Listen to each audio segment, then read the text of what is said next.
Have you ever wondered what it takes to get signed in today's record business? Well, if you have, you're going to want to hear from our next guest, Pete Ganbarg, President of A&R for Atlantic Records. Stay tuned.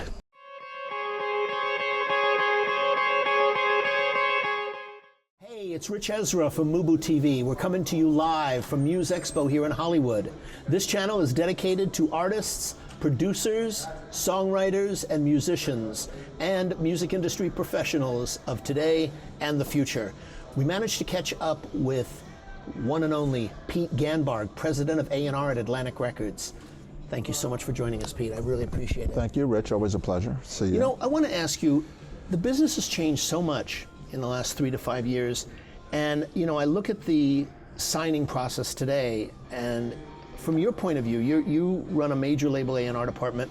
What is your criteria, both personally and musically, for signing an act today? I think it's just got to be best in class. It is so, now more than ever, there's so much noise that any successful artist, any successful song needs to cut through. So it's just got to be best in class. We have to keep our bar consistently higher and higher and higher, and we only want to sign things that can legitimately jump the bar, you know, clear the bar. Okay. You know, as I'm listening to you, I'm realizing that, you know, the best in class today, so much of that requires a, I guess, shopping level of commitment in terms of, because of the noise of social media, of awareness. How much of the story that an artist can bring you factors into a decision whether to work with that artist or not, given that you like them versus on a creative level? There's no blanket answer to that. Okay. If there's something that is popping off independently, I want to know about it, but if we listen to the music and the music doesn't seem compelling for what we're doing at Atlantic, we're going to pass. Conversely, if something has nothing going on but we love the music, we will sign it. It's all about a combination of gut and brain, head and heart. Okay, so you are interested in things that if they knock you out musically, but there's nothing else, there's no story there, you'll still sign them. Of course, there's no textbook or, you know, playbook as to, okay, today we're going to read from the playbook and this is who we're going to sign. No, it's always a combination of gut and intellect. Okay. We live in a world today, as you know, of so many more sources, you know, as we talked, the noise, if you will. But we have so many more sources for music, so many more outlets. We have social media, we have blogs, we have Spotify, we have Apple, we have Tidal, it's endless. And I'm curious, from your point of view, has that expanded your base of how you discover new things, professionally speaking? In terms of what you're looking for, or has it become a thing where it's so overwhelming you just stick with certain sources? No, I think our job as a major label A&R department is to listen to everything. Okay. Somebody told me a stat last week that blew my mind, which is 20,000 new songs are uploaded to DSPs every day. Yeah. 20,000 new songs every day. So how do we, as A&R people, comb through all of that noise and figure out what works for us? We have A&R people on my staff who, that's all they do, is they analyze the research and they come to me daily and say, you should know about this, you should know about this, you should know about that. So if there are 20,000 new things going up every day, my guys are able to distill a handful of them each day to put onto my radar. So it works. Okay. You know, it's funny you bring that up because one of our interviews this morning talked about that Spotify or Apple gets 30,000 songs loaded up to it. I mean, it was the same kind of stat. It was staggering. And you just wonder, like, you know, it reminds me of that quote that T-Bone Burnett said. He said, you know, I've been in the business for 45 years, I've been making records, I've been in the thick of it, and never before have I been in an era where so much music is made that will never be heard. you know? I don't know if I agree with that. There okay. there was always a lot of music that was made and nobody heard it because it couldn't get pressed, it couldn't get distribution. This is just that in hyperdrive. Right, and in the digital world with a lot more exposure. But you bring up a valid point when you say, I mean, you're the president of A&R for a major label and you have a staff of people doing this, and you still see how daunting that is. Of course. So from a creative level on an A&R side, you know, it's obviously, you know this better than anyone because you've been at this a long time.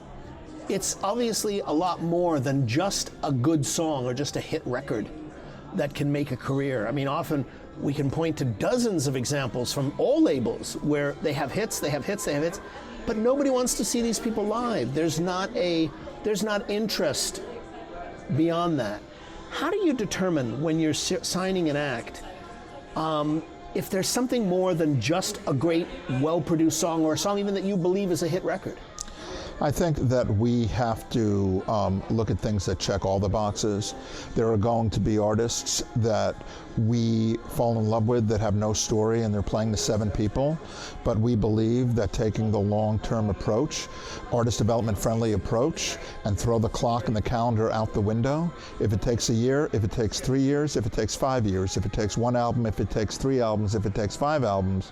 The great thing about Atlantic Records versus our competitors out there is that we probably have the most stable executive management team in that our department heads, my boss has been there 27 years. Certain department heads have been there 35 years, some even longer. I've been there 10 years and I'm the rookie. So when you have that type of stability in executive management, you can be more patient and you don't have to worry about running something prematurely to radio. When you do that, if you have a big hit, fantastic, but more times than not, you don't. And then you have a tainted brand at radio and you have no fans. So what we like to do is we like to put our artists on the road the old-fashioned way, hand-to-hand combat, market to market. 5 fans become 20 fans, 20 fans become 100 fans, 100 fans become 500 fans, and hopefully a couple of years later, you're headlining arenas. Yeah, I mean, a perfect illustration of your point with your own artist is 21 Pilots. Of course. You did that exact thing, and they are now one of the largest, biggest acts, you know, to emerge in the marketplace in the last 10 years, especially in a field that, I don't need to tell you or any of your competitors, is very, very hard to break an artist in. Yeah, and you did a beautiful job with that. That was all of their work ethic and their understanding who their audience was. And for us, it was always not cutting corners and not rushing to radio when we didn't have to. On the first album that we released of theirs on Fueled by Ramen was Vessel, we thought very long and hard about our approach to radio, as we did with Blurryface, where the first single off Blurryface was not Stressed Out, it was Tearing My Heart. And there were a lot of voices inside the record company who were arguing that, hey, we should probably take this to Top 40 radio, a band that's never been at Top 40 radio. And myself and Mike Easterlin, who runs Fueled by Ramen, we were, very steadfast in our agreement that not going to happen. We want to serve the fans, we want to serve the core, and when the song is right and radio is right, they're going to come to us at Top 40 and not the other way around. That's what happened with Stressed Out. You speak about that particular artist, 21 Pilots, and it's interesting. And you talk about the team at the label. How important, in your position, is the team of an artist when you're considering signing them? Is that something in your consideration when you're going to make that commitment? If we fall in love with an artist, we fall in love with an artist. And we sign the artist because we fall in love with them and their creative vision and their art. In the case of 21 Pilots, they had an incredible team around them of guys they grew up with who all came together early on and said, all right, we're going to look at this like it's a sports team. This is your position, this is your position. Just because Tyler and Josh are the only ones you see on stage, there's a much bigger team behind the curtain. And I think it's been a huge, huge attribute to their success. Yeah, very, very much so. The team element of when you're putting something together, often I think is so important, especially in the early stages. Chris, I think, who's their manager, has been here and has been on panels as well, and he talked about that, serving the market and having the patience that you talked about. I'm curious from your point of view, what is the criteria? Because you face this as an executive when you sign an artist. The debut comes out and it's disappointing in terms of it didn't do just what you expected. Maybe you didn't expect platinum, but it didn't even do what you expected.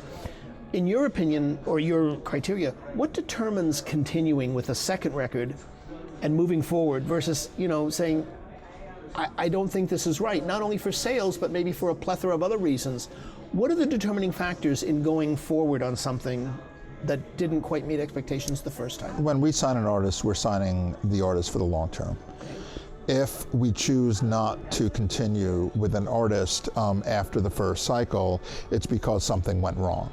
Something went wrong that the artist really was not who we thought they were. Something happened, but generally we're very patient and we like to give, as long as the arc is on, a steady incline.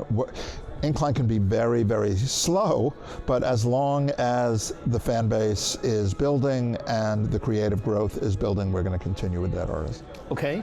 Let me ask you creatively, how important is an artist's live performance or their ability to perform live in the early stages before you sign them a factor in your decision-making process to sign an act? It's important, but it's not be all and end all. Okay. You want to be able to look at an artist, like our old boss Clive Davis used to say. You want to be able to look at an artist playing for 4 people and shut your eyes and imagine them headlining Madison Square Garden. And if you can't do that, you probably don't believe in that artist as a long-term career artist. It's interesting as I'm listening to you. I remember an interview I did years ago with when I was at UCLA with Ted Templeman, and he said that very thing. He's the man who signed Van Halen, and he said, when I saw them for the very first time in '76, he said, I saw them at the Troubadour. It was 10 o'clock at night. I had come from a very bad, shitty showcase. I was not in a good mood. He said there were maybe 8 people in the room, but he said they performed as if they were at the Forum. And he said, and gave me that sense of what you're talking about, which is, I think, really important. And he said that kind of solidified it for me. That belief that he could see that very right. quality. You want to know that the band's going to give it all and leave it on the stage, whether it's in front of 10 people or a million people. You've been at this a long time. I'm curious, what are some of the more innovative things that you see today that artists are doing to promote themselves? I'm probably very old-fashioned. Okay. I think that it's all about the artistry and the music, and that speaks more than anything. I think that if there is a connection between the audience and the artist, the audience and the song, everything old is new again. Sure, technology, distribution models, monetization, that all changes, but having the brilliance of the art, the brilliance of the copyright, that doesn't change. Right. So do some of our acts have interesting ways of promoting themselves? Sure, but you can promote yourself with a crap song, it's not going to matter. Okay. You came up in the world of A&R, and you still deal with A&R. You're the head of Atlantic's A&R department. From your point of view, what are the qualities that you think make a great A&R person? I think that this is a 24/7 business. Okay. And it's a business that when I started doing major label A&R, I was 22 years old. In the almost 30 years since then, most of my colleagues from 30 years ago are no longer doing it. And the reason is they stopped listening to what the consumer wants. And the most important thing about A&R is not about what I think, but about what the public thinks. And my knowing that everything that I'm doing is going to be for them, not for me. So every time that I'm signing an artist, the question is always, who is the audience? And what are we doing to make the right record for that audience, even if the audience doesn't know they're the audience yet? So just really getting a sense of who is out there and making the music resonate with that potential audience. Okay. Final question for you. You know, you mentioned before there's so much noise out there and there's so many artists out there. Are there any particular things that an artist can do to get on your radar in particular, or on the radar of A&R that you would advise talent to do? I think I've always said this, and I think it's still true. The best way to get a record deal is to not try to get a record deal. Focus that energy on making amazing music. And now more than ever, there is an opportunity for you to have your music heard by more people than ever, you know, in the modern era of making music, like you were saying, T-Bone was saying. With so much music out there, people are going to respond to things that are great.